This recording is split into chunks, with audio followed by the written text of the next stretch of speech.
Hey everyone, it's Wydug here again. This time, I've got Game 2 of this best of 3 from the Group B WCS 2013 Season 2 Finals. And this time on Bel Shir Vestige, I've got spawning in the bottom right as the blue Protoss, Incredible Miracles first. And his opponent, and Victor in Game 1, spawning in the top left as the Red Terran. We've got Startale's Bomber. Now, Bomber, again, going for that patented, really close supply depot to get that extra few seconds earlier into play. And he won Game 1, so how can you argue with success? And there's a really interesting moment in that game a few minutes before the final encounter where Bomber was opening up with a third command center, and there was a proxy pylon by first that saw it. And so Bomber was building his command center. He brought in 2 Marines to destroy the pylon. And then, after the pylon was destroyed, he canceled the command center. And that was giving first the impression of, well, he's expanding to his third, and I have my third up already, so if I just stabilize a little bit, I should be able to get back into this game. Instead, Bomber canceled the command center, unbeknownst to First. A few moments later, First Observer sees this huge squadron of Vikings and Medivacs and the Terran Death Ball marching towards his base, and then from then on, it was just not a very good day to be a Protoss. And we'll have to see if something strategic like that happens again. That's a very, very rare play, and it seemed to work. So hats off to Bomber. But First is going to have to figure out a way to crack the enigma known as Startale's Bomber. And like I mentioned in the previous cast, Bomber is a hyper-aggressive player.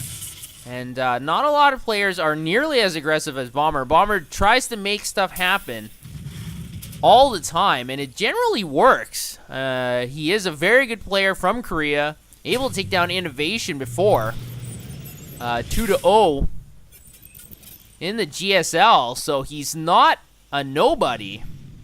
Able to take down arguably the best player currently in the world. And at the same time, he's doing the engineering bait trick, and he did this last time as well, and was able to delay First Nexus, but this time First does have the Zealot out, so this is going to chop away that engineering bay quite significantly. It's not going to be able to delay nearly as much, and if you look at First mineral count, he doesn't even have 400 resources, so in reality it's not going to delay anything at all. The Reaper is going to pick off that probe and is going to be skittering back and forth, and there's the second probe. Have to be very careful here. Reaper is going to retreat just a little bit, but still in the range of that Stalker.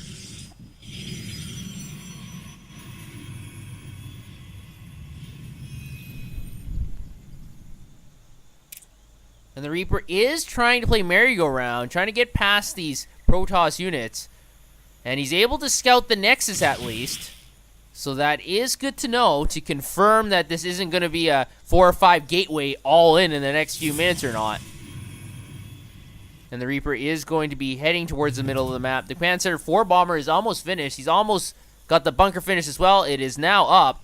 We've also got the reactor attached to the barracks, so it's going to be pumping out twice as many Marines. And the Reaper was able to get a look inside the base, able to see the Twilight Council. So that Reaper is totally worth its weight in gold. Able to pick off a probe, able to get the scout out, seeing the Twilight Council. And now, what is First going to do? Is First still going to go for the Dark Shrine? What will he do? Is he going to go for Blink Stalkers?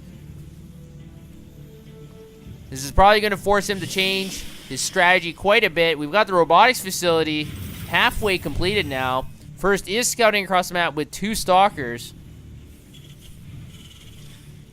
Bomber is getting his third barracks. Interesting, still no factory or engineering bay to go for those early upgrades.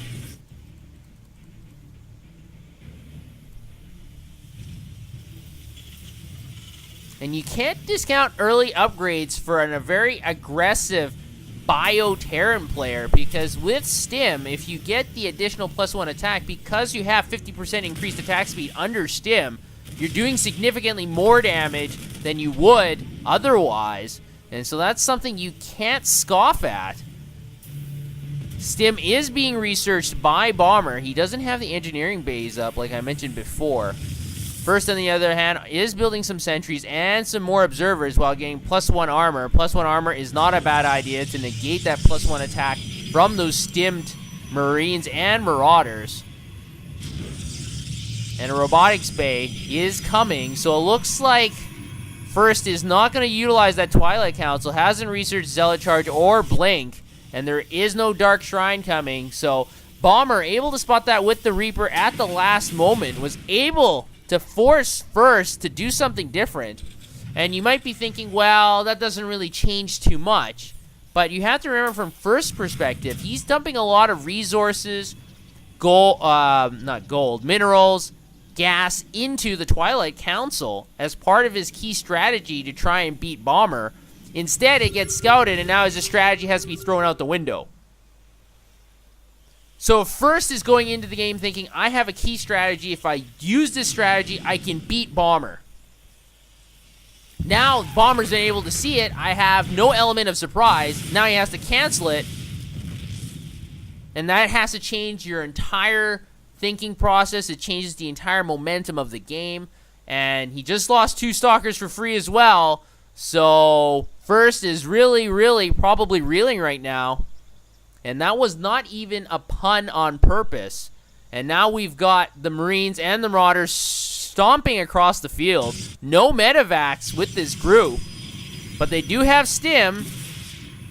And First is going to have to defend this. He doesn't have that many units. He does have 3 cannons coming in, but there's only 1 that is finished. The Nexus cannon does go down.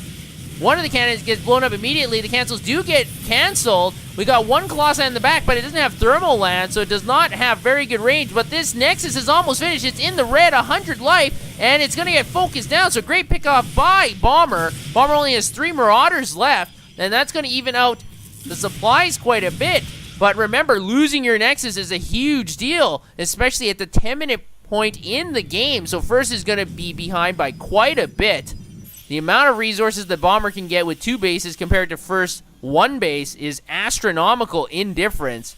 And so Bomber has to be predicting there's just going to be a huge counterattack coming, because this is not a very good position for First. He's too far behind. I really feel like he has to all in here. This will be his only chance to get victory. Another scan does go down.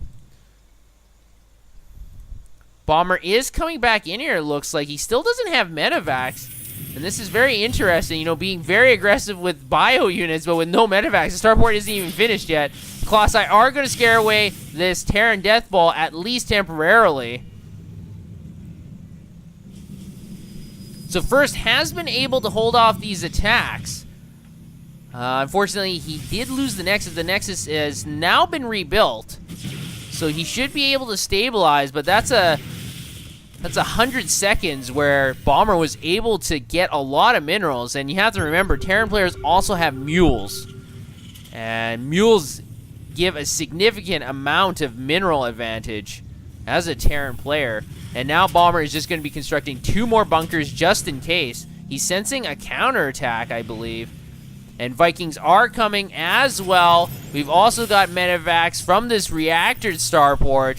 So everything is just lights on for Bomber. He doesn't want to lose to a possible all-in from First, but First is still playing really passive. And look at this supply difference. We've got a 20 supply difference, and it's only been 3 minutes since that Nexus went down. And that's one of the things, like I said before, when that Nexus goes down, generally the players, 99% of the time, are going to counterattack because they know if they wait, they're going to get too far behind.